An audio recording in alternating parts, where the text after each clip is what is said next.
ये कहानी है लालची मटन वाला। अरे जगन भाई, मुझे 2 किलो मटन दे दो। आज घर पर मेरे दोस्त आए हुए हैं तो सोचा उनको आज दावत दे दूं। अरे भाई, हमें नहीं बुलाओगे दावत पर? अरे हम भी तो तुम्हारे दोस्त जैसे ही हैं। अरे भाई, ये भी कोई पूछने वाली बात है? जगन भाई, आप भी मेरे घर पर दावत खाने के लिए बिल्कुल आ सकते हैं। अरे नहीं नहीं भाई, मैं तो बस मजाक कर रहा था। आपने इतना कह दिया, मेरे लिए वही काफी है। फिर जगन उस व्यक्ति को 2 किलो मटन पैक करके दे देता है। ठीक है जगन भाई, तो अब मैं चलता हूँ, मुझे देर हो रही है। ये कहकर वो व्यक्ति वहाँ से चला जाता है और कुछ देर बाद एक और व्यक्ति जगन की दुकान पर आता है। और जगन भाई, कैसे हो? कैसी चल रही है आपकी मटन की दुकान? बस बढ़िया भाई, सब ऊपर वाले की कृपा है। और आप बताइए, क्या काम है? बस कुछ नहीं जगन भाई, आज मटन की सब्जी खाने की याद आ गई तो सोचा आपसे मटन लेता चलूं। मुझे 1 किलो मटन दे दो। ठीक है भाई, मैं अभी तुम्हें 1 किलो मटन देता हूँ। जैसे ही वो व्यक्ति जगन को पैसे देने के लिए अपना पर्स अपनी जेब में टटोलता है, लेकिन उसकी जेब से उसका पर्स गायब था। अरे जगन भाई, लगता है मेरा पर्स कहीं गिर गया है। अब मैं आपको आपके मटन के पैसे कैसे दूंगा? अरे कोई बात नहीं भाई, आप मुझे कल आकर पैसे दे देना। आपका बहुत बहुत शुक्रिया जगन भाई। आज तो मेरा सारा मटन बिक गया, शाम भी हो चुकी है। अब मुझे अपने घर चलना चाहिए। जगन बहुत ही दयालु व्यक्ति था। उसके इसी व्यवहार के कारण उसकी दुकान बहुत अच्छी चलती थी और गांव के सभी लोग जगन से ही मटन खरीदा करते थे। शाम होने पर जगन अपनी दुकान बंद करके अपने घर चला जाता है। अरे ओ भाग्यवान, जरा मेरे लिए भी एक गिलास पानी तो लेकर आना, बहुत तेज प्यास लग रही है। ए जी, आप आ गए। आप बैठिए, मैं आपके लिए पानी लेकर आती हूँ। फिर विनीता जगन को 1 गिलास पानी लाकर देती है। अरे भाग्यवान, ये रघु कहाँ गया? कहीं पर दिखाई नहीं दे रहा है। गया होगा कहीं अपने आवारा दोस्तों के साथ घूमने। मैं तो तंग आ गई हूँ उससे। अरे मेरी तो एक भी नहीं सुनता है। घर आने दो इसे, आज तो इसकी खैर नहीं। मार मार कर इसकी खाल उधेड़ दूंगा। जगन ये कह ही रहा होता है कि वहाँ पर रघु आ जाता है। क्यों रे नालायक, कहाँ था तू इतनी देर से? ये कोई समय है घर पर आने का? अरे पिताजी, आप तो मुझे ऐसे डांट रहे हो जैसे मैं कोई छोटा बच्चा हूँ। और अब मैं बड़ा हो गया हूँ, मेरी मर्जी है, मैं कहीं भी जाऊँ। क्यों रे नालायक, ये कोई तरीका है तेरे पिताजी से बात करने का? क्या हमने तुझे यही शिक्षा दी थी कि तू अपने पिताजी से ऐसे बात करे? माँ, तुम तो चुप ही रहो, हमारे बीच बोलने की कोई जरूरत नहीं है। रघु की ये बात सुनकर जगन को बहुत ही ज्यादा गुस्सा आ जाता है और वो रघु को एक डंडे से बहुत मारता है। अरे पिताजी, मुझे छोड़ दीजिए, बहुत तेज लग रही है। अरे माँ, मुझे बचाओ, नहीं तो पिताजी आज मुझे मार ही डालेंगे। ए जी, इसे छोड़ दीजिए, अब ये कभी ऐसा नहीं करेगा। अब कल से तू मेरे साथ दुकान पर चलेगा और मेरे काम में हाथ बटाएगा, तभी तू इस घर में रह सकता है। ठीक है पिताजी, कल से मैं आपके साथ दुकान जाने के लिए तैयार हूँ। अगले दिन से दोनों बाप बेटे अपनी मटन की दुकान को संभालने लगते हैं। भगवान के नाम पर कुछ दे दे बेटा, 2 दिन से कुछ भी नहीं खाया है। मेरी मदद कर बेटा, भगवान तेरा भला करेगा। अबे ओए भिखारी, चल भाग यहाँ से। पता नहीं कहाँ कहाँ से मुंह उठाकर चले आते हैं। अबे जाता है कि दू एक कान के नीचे। रघु, ये कोई तरीका है लोगों से बात करने का? अरे पिताजी, इनका तो रोज का हो गया है। अगर हम इनको रोज पैसे देते रहे तो हमारा मुनाफा कैसे होगा? अगर हम इनको 2 पैसे दे देंगे तो हम गरीब नहीं हो जाएंगे। फिर जगन उस भिखारी को कुछ पैसे दे देता है और वो भिखारी वहाँ से चला जाता है। पिताजी, अगर आप ऐसे ही रोज किसी न किसी लोग पर उपकार करते रहेंगे तो फिर हमारी दुकान कैसे चलेगी? बेटा, हमें हमेशा अच्छे कर्म करते रहने चाहिए और बाकी ऊपर वाला सब देख रहा है, वो हमें कभी भी निराश नहीं करेगा। ऐसे ही कुछ दिन बीत जाते हैं। जगन की दुकान बहुत अच्छी चल रही थी और फिर एक दिन, ए जी, मेरे पिताजी की तबीयत अचानक से बहुत ही ज्यादा खराब हो गई है। हमें तुरंत ही वहाँ पर जाना होगा। अरे भाग्यवान, तुम बिल्कुल भी चिंता मत करो, हम आज ही तुम्हारे पिताजी के पास जाएंगे। रघु बेटा, हमें आने में कुछ दिनों का समय लग सकता है, तब तक तू अपनी दुकान संभाल लेना। हाँ हाँ पिताजी, आप निश्चिंत होकर जल्दी वहाँ जाइए, हमारी दुकान मैं संभाल लूंगा। और फिर जगन और बेनीता वहाँ से चले जाते हैं और रघु भी अपनी दुकान पर चला जाता है। पिताजी तो सबको फ्री में मटन बांट देते हैं, अब मैं दुकान को अपने हिसाब से चलाऊंगा। रघु ये कह ही रहा होता है कि तभी वहाँ पर एक व्यक्ति मटन लेने के लिए आ जाता है। अरे भाई, आज तुम दुकान पर हो? क्या हुआ, आज तुम्हारे पिताजी नहीं आए? अरे तुझे उनसे क्या, और दुकान पर कोई भी हो, तुझे तो सिर्फ मटन से मतलब होना चाहिए ना। अरे भाई भाई, माफ करो, मैं तो बस ऐसे ही पूछ रहा था, लेकिन तुम तो मुझ पर भड़क गए। चल हाँ, काम क्या है पहले ये बता। भाई मुझे 3 किलो मटन चाहिए, लेकिन अभी मेरे पास पैसे नहीं हैं। तब तक तुम मुझे उधार दे दो, मैं तुम्हें कल मटन के पैसे दे दूंगा। ये दुकान क्या तेरे पिताजी की है जो तुझे उधार मटन दे दूं? अगर तुम्हारे पास पैसे नहीं है तो यहाँ से चलते बनो। रघु बहुत ही लालची और अकड़ू स्वभाव का व्यक्ति था। वो कभी भी किसी ग्राहक को उधार मटन नहीं देता था। ऐसे ही रघु की दुकान कुछ दिनों तक अच्छी चलती और फिर एक दिन, मुझे अपना मुनाफा बढ़ाने के लिए कुछ तो करना होगा, और अगर मैंने ज्यादा मुनाफा कमाया तो पिताजी मुझसे खुश हो जाएंगे। और तभी रघु के दिमाग में एक आइडिया आता है और वो अपने आप से कहता है, अगर मैं कहीं से खराब मटन लाकर अपनी दुकान पर बेचूं तो मुझे अच्छा मुनाफा होगा और किसी को पता भी नहीं चलेगा। अगले दिन से रघु बाजार जाकर कुछ दिनों का बासी मटन ले आता है, जो उसको वो मटन कम दामों में मिलता है और वो उसी बासी मटन को अपनी दुकान में ज्यादा दामों में बेचने लगता है। अब से मेरी कमाई दुगनी हो जाएगी। और तभी रघु की दुकान पर गांव का मुखिया आ जाता है। अरे भाई रघु, कल मेरी बेटी की शादी है, तो मुझे पूरे 50 किलो मटन चाहिए। क्या मुझे 50 किलो मटन मिल सकता है? अरे हाँ हाँ मुखिया जी, क्यों नहीं, मैं अभी आपको 50 किलो मटन दे देता हूँ।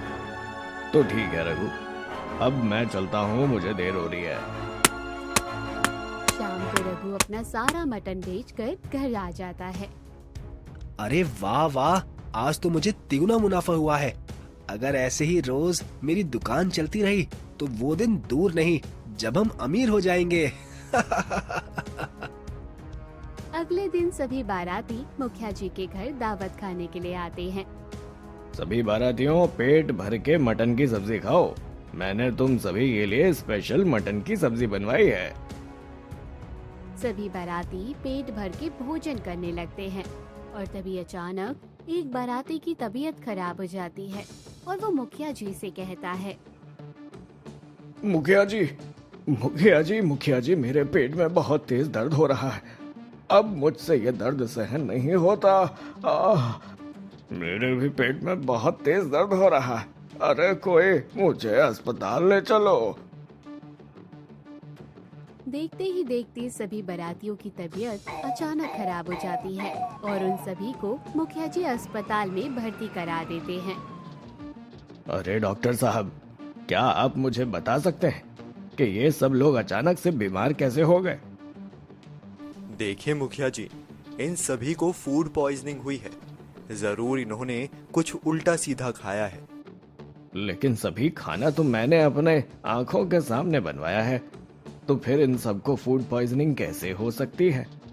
जरूर उस रघु के मटन में कुछ घोटाला है।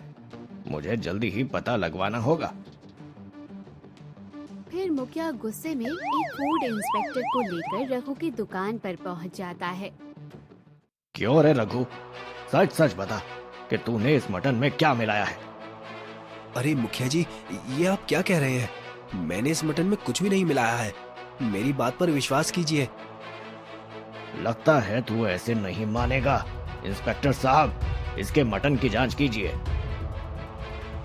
और फिर फूड इंस्पेक्टर रघु के मटन की जांच करता है और मुखिया जी से कहता है। अरे मुखिया जी, ये मटन तो खराब है, इसको खाकर तो लोग बीमार पड़ सकते हैं। क्यों रे रघु, खराब मटन बेचता है? इंस्पेक्टर साहब, गिरफ्तार कर लो इसे, इसे जेल के अंदर डाल दो। इंस्पेक्टर साहब, मुझे माफ कर दीजिए, मुझसे बहुत बड़ी गलती हो गई, मैं लालच में आ गया था, कृपया करके मुझे छोड़ दीजिए। जैसे ही वो इंस्पेक्टर रघु को ले जा रहा ही होता है कि तभी वहाँ पर रघु के माता पिता आ जाते हैं। अरे इंस्पेक्टर साहब, आप मेरे बेटे को कहाँ ले जा रहे हैं? तुम्हारे बेटे ने मुखिया जी को खराब मटन दिया है, जिसको खाकर मुखिया के सभी बाराती बीमार हो गए। पिताजी, मुझे बचा लीजिए, नहीं तो ये इंस्पेक्टर मुझे नहीं छोड़ेंगे। पिताजी, कृपया करके मुझे बचा लीजिए। तुझे बाजार से खराब मटन लाने की क्या जरूरत थी, बता। पिताजी, ज्यादा मुनाफे के लालच में मैंने ये सब किया, मुझे माफ कर दीजिए। गलती तो तूने की है, सजा तो तुझे मिलकर ही रहेगी। अब चल मेरे साथ। और फिर वो इंस्पेक्टर रघु को पकड़कर ले जाता है और जगन और उसकी माँ कुछ भी नहीं कर पाते। तो दोस्तों, कहानी यहीं खत्म हुई। कहानी कैसी लगी हमें कमेंट सेक्शन में जरूर बताइए। चैनल को जरूर सब्सक्राइब कीजिए। अजीत भाई, 2 किलो अच्छा वाला चिकन दे दीजिए। जी मालिक, अभी देता हूँ। अजीत की दुकान से काफी सारे लोग चिकन खरीद रहे थे। तभी अजीत बारी बारी सबको चिकन देता है। थोड़े समय बाद सब ग्राहक चिकन लेकर वहाँ से चले जाते हैं। रोज रोज इतना सारा चिकन बिकने पर भी मुझे ज्यादा मुनाफा ही नहीं मिल रहा है। कालू भाई कितनी महंगी मुर्गियाँ दे रहा है मुझे। एक मुर्गी के पीछे बस 30 रुपए ही मुनाफा मिल रहा है मुझे। शाम तक अजीत अपनी दुकान का सारा चिकन बेचकर उसी गांव गोंदपुर गांव में अपने छोटे से घर में आता है, जहां घर में उसकी पत्नी सरला और बेटा आयुष ये दोनों बैठे थे। तभी अजीत घर में आकर उदास बैठ जाता है। क्या हुआ जी, ऐसे उदास क्यों बैठे हो? क्या बताऊं सरला, चिकन तो रोज रोज बहुत बिक रहा है मेरा, पर बचत 1 पैसे की भी नहीं हो रही है, ना ही मुनाफा अच्छा मिल रहा है। कालू भाई इतनी महंगी मुर्गियां दे रहा है मुझे कि मुनाफा ज्यादा आ ही नहीं रहा। पिताजी, मैंने सुना है कि शहर में एक बहुत बड़ा मुर्गियों का फार्म है, वहाँ काफी सस्ती मुर्गियाँ मिलती हैं, तो आप वहाँ से क्यों नहीं ले लेते मुर्गियाँ? हाँ, सुना तो मैंने भी है, पर मुझे शहर जाने का समय ही नहीं मिल रहा है। कोई नहीं, कल शहर जाकर मैं देख ही आता हूँ। अजीत अपने इस परिवार के साथ सालों से अपने छोटे से घर में रहता आ रहा है। अजीत की उसी गांव में एक छोटी सी दुकान थी, जहां वो चिकन बेचता था। आयुष उसी गांव की एक सरकारी स्कूल में 10वीं क्लास में पढ़ता है। अजीत का चिकन गांव में तो बहुत बिकता है, पर उसे मुनाफा उतना नहीं मिलता जितना वो चाहता है, क्योंकि वो जहां से मुर्गियां लाता है वो कालू उसे काफी महंगे दाम में मुर्गियां देता है। अगले दिन अजीत पास वाले शहर आता है और वहां मुर्गियों के फार्म की तलाश में एक चमन नाम के सेठ के पास आता है। हाँ, मेरा बहुत बड़ा मुर्गियों का फार्म है, बोलिए कितनी 1000 मुर्गियां चाहिए? अरे मालिक, कितनी 1000 नहीं, मुझे रोज की केवल 20 मुर्गियां ही चाहिए। क्या दाम लेंगे आप एक मुर्गी का? वैसे तो मैं एक मुर्गी 80 रुपए में बेचता हूँ, पर तुम गांव से आए हो तो 60 रुपए दे देना एक मुर्गी के। अरे वाह, 60 रुपए की एक मुर्गी! गांव में तो कालू 120 रुपए की मुर्गी बेचता है, और यहाँ इतनी सस्ती मुर्गी मिल रही है। ठीक है मालिक, मैं रोज आपसे 30 मुर्गियां ले जाऊंगा। ये लीजिए 30 मुर्गियों के पैसे। देखिए, सामने मेरी मुर्गियों का फार्म है, वहाँ मेरे कुछ आदमी काम कर रहे हैं, उन्हें जाकर मेरा नाम बोलिए, वो तुम्हें 30 मुर्गियां दे देंगे। अजीत चमन के बड़े से फार्म में आता है। चमन का बहुत बड़ा मुर्गियों का फार्म है, जहाँ हजारों की तादाद में मुर्गियां थी। बाप रे, यहाँ तो कितनी सारी मुर्गियां हैं। बोलिए, क्या काम है? मुझे 30 मुर्गियां चाहिए। मैंने आपके मालिक को पैसे दे दिए हैं, उन्होंने कहा है कि यहाँ से मुर्गियां ले लूं। तभी शेखर अजीत के लिए 30 मुर्गियां निकालता है और अजीत के सामने ही एक छोटे सी मुर्गी के बच्चे को एक इंजेक्शन देता है।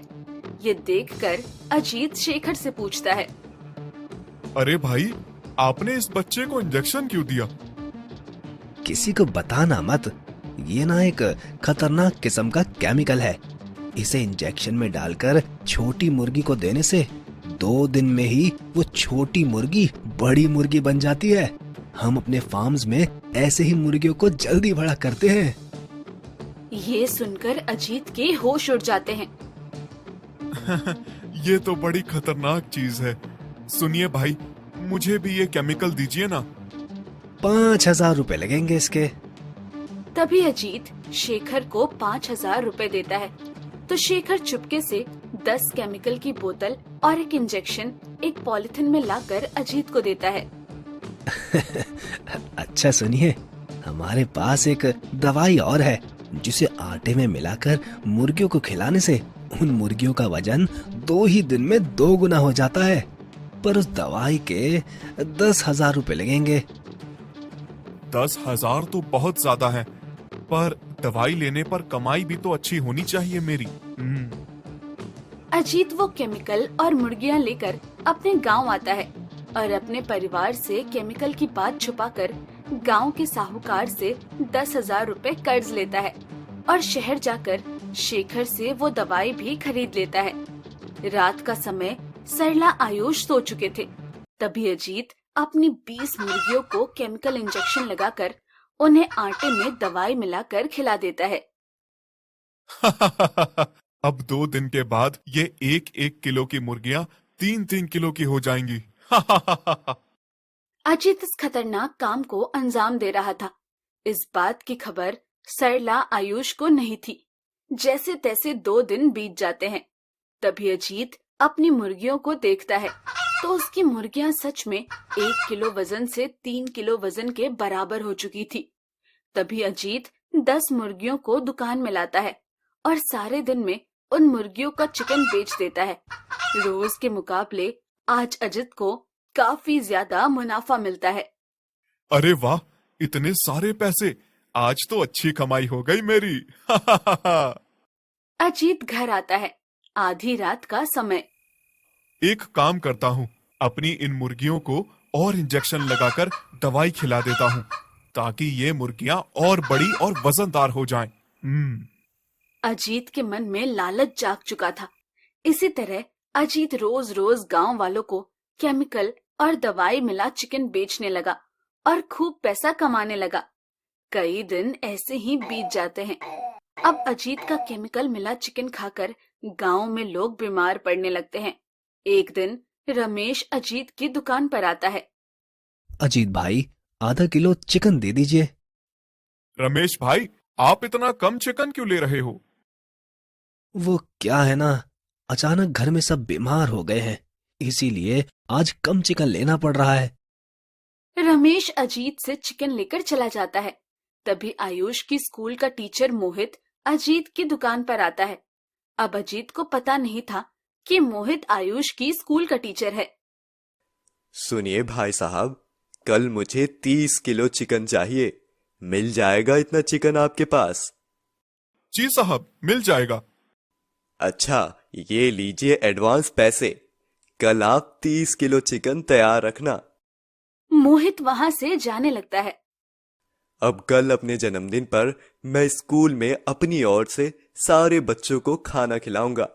सब बच्चे और टीचर बड़े खुश हो जाएंगे। कल मोहित का जन्मदिन है और इस खुशी में वो कल स्कूल में खाने का प्रोग्राम करने जा रहा था। इधर अजीत। आज तो बहुत बड़ा ऑर्डर मिला है। अब घर जाकर मुर्गियों को कई सारा केमिकल और दवाई खिला देता हूँ ताकि कल तक सारी मुर्गियों का वजन बढ़ जाए। आधी रात का समय सरला आयुष सो चुके थे। तभी अजीत अपनी मुर्गियों को भर भर कर कई सारा केमिकल और दवाई खिलाता है। तभी ये सारी घटना पीछे खड़ी सरला देख लेती है। अब बस जल्दी से ये मुर्गियां केमिकल और दवाई से बड़ी और वजनदार हो जाएं और कल मेरे पास 30 किलो चिकन आ जाए। अजीत जी, ये क्या किया आपने? सरला को देखकर अजीत के होश उड़ जाते हैं। सरला, तुम? ये सब क्या चल रहा है अजीत जी? आप मुर्गियों को ये केमिकल और ये खतरनाक दवाई खिलाकर इनका वजन और मोटापा बढ़ा कर रहे हैं। क्यों कर रहे हैं आप ये सब? अगर इन मुर्गियों का चिकन खाने से लोग बीमार हो गए तो होने दो बीमार, हमें क्या, हमें बस पैसे से मतलब है। लोग बीमार हो ना हो उससे हमें क्या।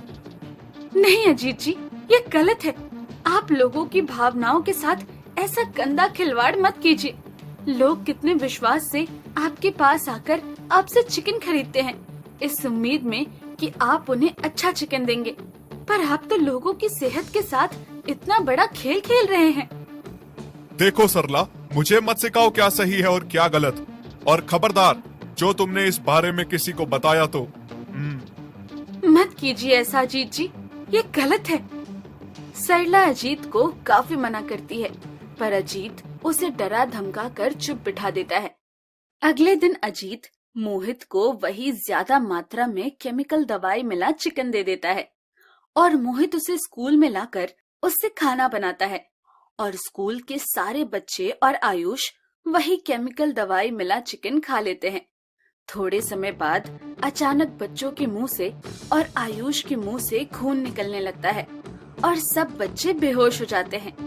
अजीत ने चिकन में इस बार काफी ज्यादा मात्रा में केमिकल दवाई मिला दिया था। तभी बच्चों की हालत देखकर सब टीचर उन बच्चों को हॉस्पिटल लेकर आते हैं। जब ये बात अजीत सरला को पता चलती है तो वो तुरंत आयुष के पास हॉस्पिटल में आते हैं। मेरा बच्चा आयुष, क्या हुआ मेरे बच्चे को? मोहित सर, बच्चों की ऐसी हालत चिकन खाने से हुई है। आपने स्कूल में जिस चिकन का खाना बनाया था उस चिकन में काफी ज्यादा मात्रा में एक खतरनाक कैमल जहर पाया गया है। उसी की वजह से बच्चों की हालत इतनी गंभीर हो गई। ये सुनकर सबके होश उड़ जाते हैं। क्या डॉक्टर साहब ये वही आदमी है जिससे मैंने चिकन खरीदा था? बता, क्या मिलाया था तूने अपनी चिकन में, बता। मोहित और सब अजीत को पकड़ लेते हैं और उसे मारने लगते हैं। मना किया था मैंने आपको अजीत जी कि चिकन में आप केमिकल दवाई मत मिलाइए। देख लीजिए उसका परिणाम। आज हमारा बच्चा और बाकी बच्चे जिंदगी और मौत से जूझ रहे हैं। तभी सब पुलिस को बुलाते हैं, जिसके बाद चिकन में जहरीला केमिकल मिलाने के जुर्म में और लोगों की सेहत के साथ खिलवाड़ करने के जुर्म में अजीत को हवालात में डाल दिया जाता है। और इधर सरला अपना घर, अपनी दुकान, अपना सब कुछ बेचकर उन सारे बच्चों का इलाज का पैसा देती है। और जैसे ही आयुष और सब ठीक होते हैं, तभी सरला आयुष को लेकर हमेशा के लिए अपने मायके चली जाती है और अजीत जेल में बैठकर अपने किए को याद करके खूब रोने लगा। इसीलिए कहते हैं कि लालच कभी ना करो, लालच करना बुरी बला है।